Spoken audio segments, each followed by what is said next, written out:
ইরানের আয়াতুল্লাহ খামিনিকে সরিয়ে দিতে চায় তারা। উনি আমেরিকাকে সবসময় বিদ্যাঙ্গুল দেখিয়েছে। উনি কোনদিন পাত্তা দেয় নাই। আমরা প্রয়োজনে ভাত এক বেলা কম খাবো, তারপরও যুদ্ধ বিমান লাগবে, ঠিক কিনা জোরে কথা বলেন। আমরা কাউকে মারবো না, কিন্তু কেউ যদি আমাদের মাথার উপর হাত দেয় তখন আমরা তাকে জবাব দিতে হবে। এখন আপনাকে আল্লাহ কি বলছে? আপনি যদি কোরআনুল কারীম পড়েন, সূরা মাইদার 51 নম্বর আয়াত পড়েন, আল্লাহ আমাদেরকে 1450 বছর আগে আমার নবীর মাধ্যমে সতর্ক করে দিয়েছে।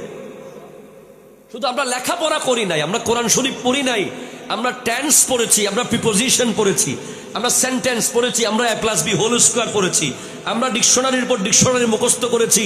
আমরা কোরআনটা পড়ে দেখি নাই, যদি দেখতাম ওখানে স্পষ্ট লেখা আছে, ইয়া আইয়ুহাল্লাযীনা আমানু লা তাত্তাখিযুল ইয়াহুদা ওয়ান নাসারা আউলিয়া, হে ঈমানদার, ইহুদি নাসারাকে বন্ধু বানাবে না।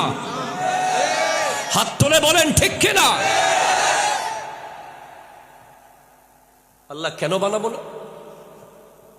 তোমরা তাদেরকে চিনতে পারবা না, তারা ধোঁকাবাজ।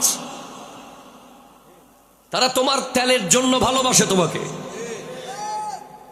তোমার স্বর্ণের খনির জন্য ভালোবাসে, তারা তোমাকে খেজুরের জন্য ভালোবাসে, তারা তোমার দেশকে তাদের মার্কেট প্লেস বানাতে চায়। আজকে সৌদি আরব, যারা সারা পৃথিবীর হেডকোয়ার্টার, যেখান থেকে আমার নবী গোটা বিশ্ব চালিয়েছেন, যেখানে হযরত ওমর ফারুক আযম রাদিয়াল্লাহু তাআলা মিম্বরে দাঁড়িয়ে 22 লক্ষ বর্গ মাইল শাসন করেছেন,